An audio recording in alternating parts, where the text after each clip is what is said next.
کو۔ وہ خاتون کہنے لگی میرے بھائی تجھے کیوں اس بات کا خوف ہے، تجھے کیوں اس بات کا ڈر ہے، تو کیوں رو رہا ہے؟ حضرت عمر جن کی آنکھیں لال ہو چکی تھی، غم کی وجہ سے بدن پہ کپ کپی تھی، نقاب ہٹایا، اس خاتون کو کہا عمر ابن خطاب میں ہی۔ وہ خاتون مچل گئی اور کہا اے رب ذوالجلال تو گواہ ہو جا، میں عمر کی یہاں پر بھی گواہی دیتا ہوں اور قیامت کے دن بھی گواہی دوں گی کہ اگر کسی غریب کی خبر گیری کوئی کر سکتا ہے تو وہ عمر ابن خطاب ہے۔ ایک سال پورے مدینے میں قحط آ گیا، وہ پورے سال تک حضرت عمر فاروق نے سالن نہیں کھایا، روٹی کو پانی میں بھگوتے تھے، کھاتے تھے۔ لوگ کہتے تھے آپ کیوں نہیں کھا رہے ہیں، آپ خلیفہ ہیں؟ کہتے تھے قحط کا دور ہے، پتہ نہیں کون بھوکا ہے اور کون کھایا ہے، میں اس وقت تک نرم نہیں کھاؤں گا جب تک میری پوری رعایا خوشحال نہ ہو جائے۔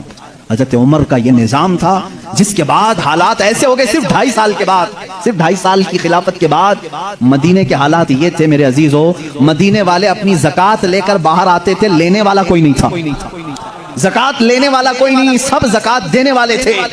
سیدنا عمر ابن خطاب رضی اللہ تعالیٰ عنہ نے اتنا کیپیبل کر دیا تھا، حضرت معاذ بن جبل یمن سے وہاں کا مال غنیمت مدینے میں بھیجتے ہیں حضرت عمر کے پاس کہ مدینے کے غربا اور مساکین میں یہ بانٹ دیں، بہت مال آیا تھا۔ حضرت عمر نے وہ زکوٰۃ کے مال کو حضرت معاذ بن جبل پر یہ کہہ کر کے واپس کر دیا مدینے میں اب کوئی فقیر نہیں رہ گیا، سب زکوٰۃ نکالتے ہیں، اس کا کوئی مستحق نہیں، یمن میں ہی بانٹ دو۔ حضرت معاذ نے پھر دوبارہ بھیجا کہ یمن میں بھی کوئی فقیر باقی نہیں ہے، جو تھے ان کو بانٹنے کے بعد یہ بھیجا گیا ہے۔ حضرت عمر نے وہ مال دور کے کسی ملک بھیجا جہاں فقراء و مساکین سے۔ یہ نظام عدل اگر کوئی قائم کر سکتا ہے تو وہ عمر ابن خطاب ہے رضی اللہ تعالیٰ عنہ۔ اور جانتے ہیں پوری کائنات کے لیے، پوری دنیا کے لیے حضرت عمر کے وہ کام جو آج بھی دنیا ان کی پیاسی ہے، اور پارلیمنٹ کے لا بنانے والوں کے لیے میرا چیلنج ہے، عمر ابن خطاب کے بنائے ہوئے قوانین کو چھوڑ کر آج پوری دنیا کی کسی پارلیمنٹ میں مکمل لا کوئی بنا ہی نہیں سکے گا، اس لیے کہ جرائم کے قوانین، بچوں کے قوانین، عورتوں کے قوانین، بوڑھوں کے قوانین،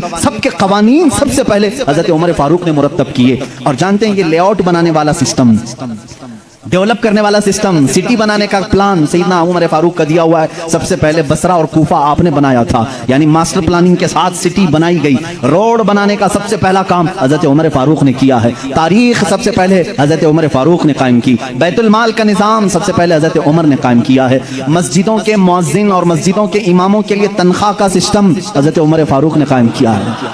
اور اتنا ہی نہیں، عدل کا حال تو ایسا تھا کہ کسی کے ساتھ کوئی رعایت نہیں، کسی کے ساتھ کوئی رعایت نہیں، چاہے وہ کوئی بھی ہو۔ مصر کے گورنر کے بارے میں لوگوں نے صرف اتنا کہا کہ ان کے ہاں بہت قیمتی گھوڑا ہے، بہت پیسوں کا گھوڑا ہے اور ان کا لباس بہت مہنگا ہے، یہ گورنر ہیں۔ حضرت عمر کے پاس یہ شکایت آئی، ان کو بلایا اور بلا کر کے کہا تو رعایا کے ساتھ کیا کرنے کے لیے تجھے بھیجا گیا؟ وہاں کے پیسوں سے تو نے قیمتی گھوڑا خریدا، قیمتی